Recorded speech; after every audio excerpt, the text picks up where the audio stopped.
Nibyo koko twongeye kubasuhuza tubahereza n'ikaze hano mu makuru yacu abagiye atandukanye tugenda tubacukumbura tukanabagezaho umunsi ku wundi, tubagezaho amakuru bagiye atandukanye. Nibyo koko aha ni ku Muvumo Online TV, tuba tugiye kugenda tubaganirira tunabagezaho amakuru abatandukanye, politike, umutekano na diplomasi ndetse n'ubukungu.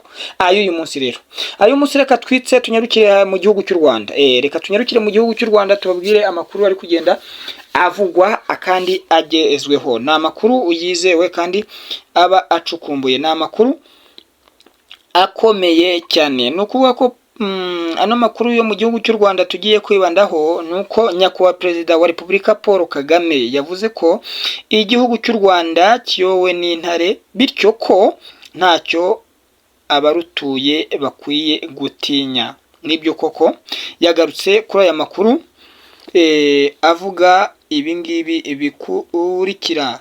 Ni mu kiganiro umukuru w'igihugu cy'u Rwanda Paul Kagame yagarutseho ku itariki ya 25 z'ukwa gatatu 2024 ubwo yari mu karere ka Nyarugenge mu bikorwa byo kwiyamamariza umwanya w'umukuru w'igihugu, aho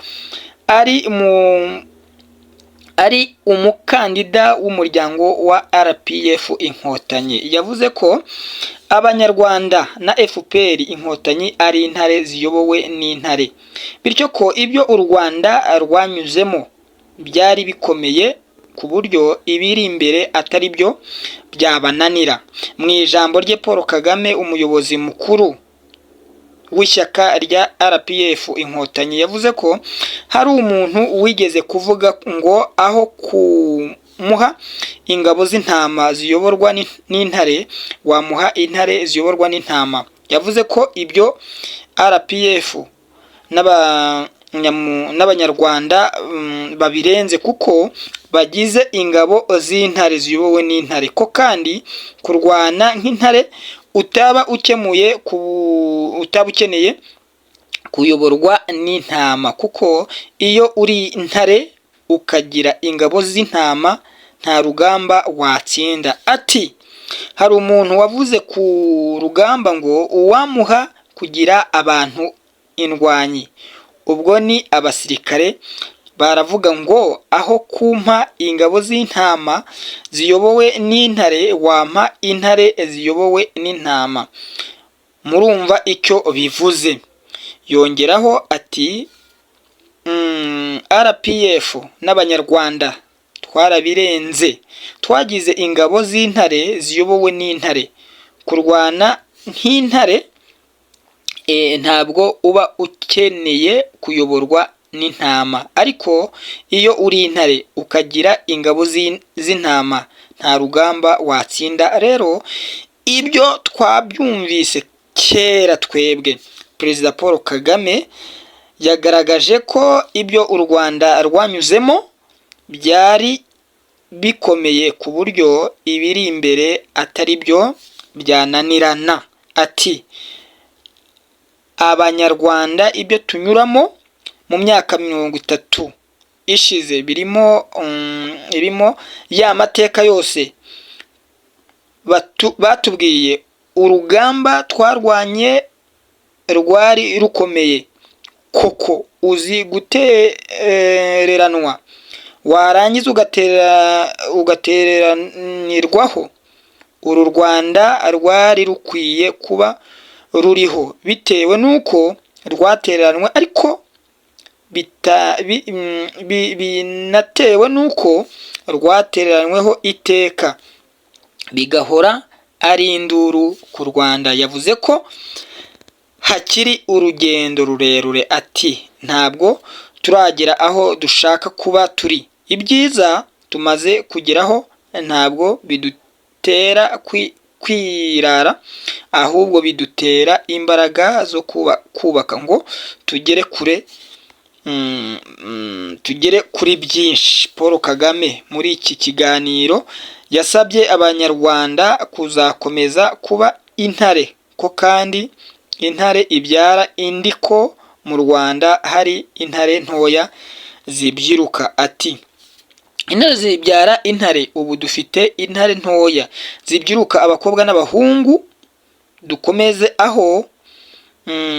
dukomeze aho ntituzahindure kuba intare, intare ikomeza ari intare.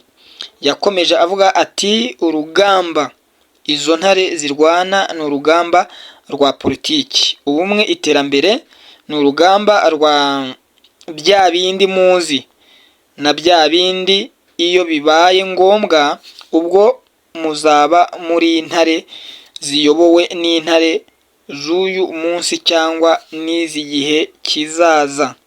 Hagati aho ibikorwa byo kwiyamamaza birakomeje. Iryo ryari ijambo rya nyakubahwa perezida wa Repubulika w'u Rwanda, akomeza ageza ku banyarwanda ndetse n'isi yose ababwira ko abanyarwanda mu yandi magambo ari intare, kandi izo ntare zikaba ziyobowe n'intare y'ikirenga. Aravuga ati ibyo twagezeho ntawabisubiza inyuma, dukwiye kubisigasira kandi ntidukwiye kwirara kuko hari aho tugomba kugera tutaragera. Ni ukuvuga ngo ibyo twagezeho tugomba kubisigasira ndetse na cyane, hanyuma tukagera no ku bindi byinshi. Akomeza agaruka ko abanyarwanda ari intare kandi izo yowe n'intare. Hari n'izindi ntare z'abahungu n'abakobwa, urubyiruko nirwo yagiye agarukaho. Aravuga ati rero tugomba gukomereza muri uwo mujyo kandi tugakomereza aho ngaho. Aya ni amakuru tuba tugenda tugarukaho. Usibye ibya perezida wa Repubulika y'u Rwanda Paul Kagame, n'ubundi abanyarwanda barabizi. Abanyarwanda barabizi neza ko umujyo arimo avuga ko ari intare babizi cyane cyane rwose. Abanyarwanda barabizi ko bafite umuyobozi w'intare. Urumva ko n'abanyarwanda muri rusange yabagize intare kuko bayobowe n'intare. Intare byandi intare koko. Iyo umukuru w'igihugu rwose yagiye agera kuri byinshi abigeza ku banyarwanda. Ugeze mu Rwanda ubu ni paradizo simbabeshye. Abarukandagiramo baruzi, usibye bamwe barusebya. Imihanda ni imihanda, amazi n'amashanyarazi, ibikorwa by'iterambere, imiturirwa. Yewe we, wakugeza i Kigali wagira ngo ugeze i Burayi ndetse bumwe bwo hejuru. I Kigali neza neza ntago wahatandukanya ni Paris hariya ho mu Bufaransa. Ni ibintu bikomeye cyane. Ibyo byose rero nta bindi abanyarwanda babikesha usibye umuyobozi w'ikirenga amukuru nyakubahwa perezida Paul Kagame, niwe wagiye ubageza kuri ibyo byose. Abanyarwanda baratinyutse, babaye abasirimu. Abanyarwanda bari smart mu bikorwa byose bagenda bakora, haba mu by'iterambere, ubuhinzi, ubukungu. Yewe we, abanyarwanda na Paul Kagame wabo neza neza neza ntago wabareba. Ni ibintu biba bikomeye cyane. Ni ukuvuga ko ibyo aba babwira ni ukuri, mwebwe abaherereye hirya no hino muba mugenda mubyumva. Mubyumva. Abivuga gakeya ariko nk'abanyarwanda babyumva cyane cyane birenzeho. Birenzeho rwose, birenzeho. Abanyarwanda bazi icyo Paul Kagame yabagejejeho, yaba umwana, umusaza n'umukecuru.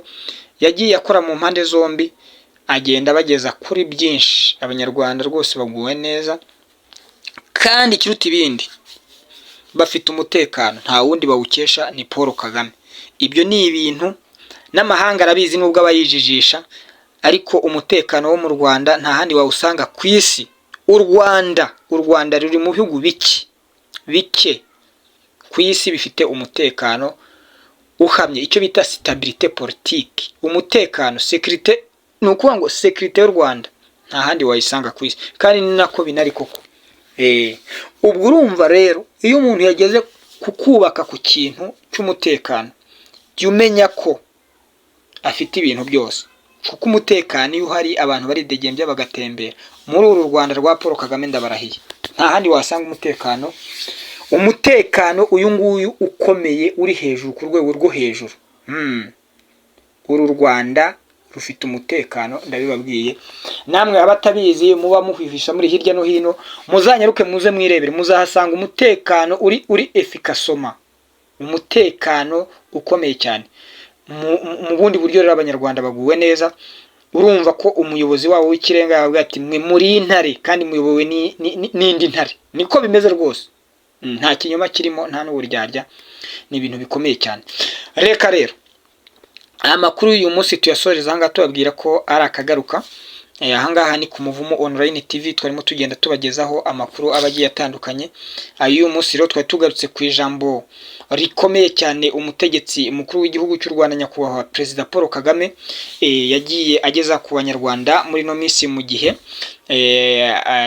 cya kampanye yo kwiyamamaza kongera kuyobora u Rwanda. Ariko abanyarwanda baranabizi, barabizi rwose ko nta wundi batora umutegetsi ukomeye cyane, umutegetsi ukomeye cyane wafasha abanyarwanda akababwira ati muri intare kuko muyobowe n'intare, kandi niko binari. Reka twitse amakuru y'uyu munsi tuyahumuriza hano tubabwira ko amakuru yacu arakagaruka. Indi sango y'amakuru ni ubutaha, tugenda tubanyuramo amakuru abagiye atandukanye.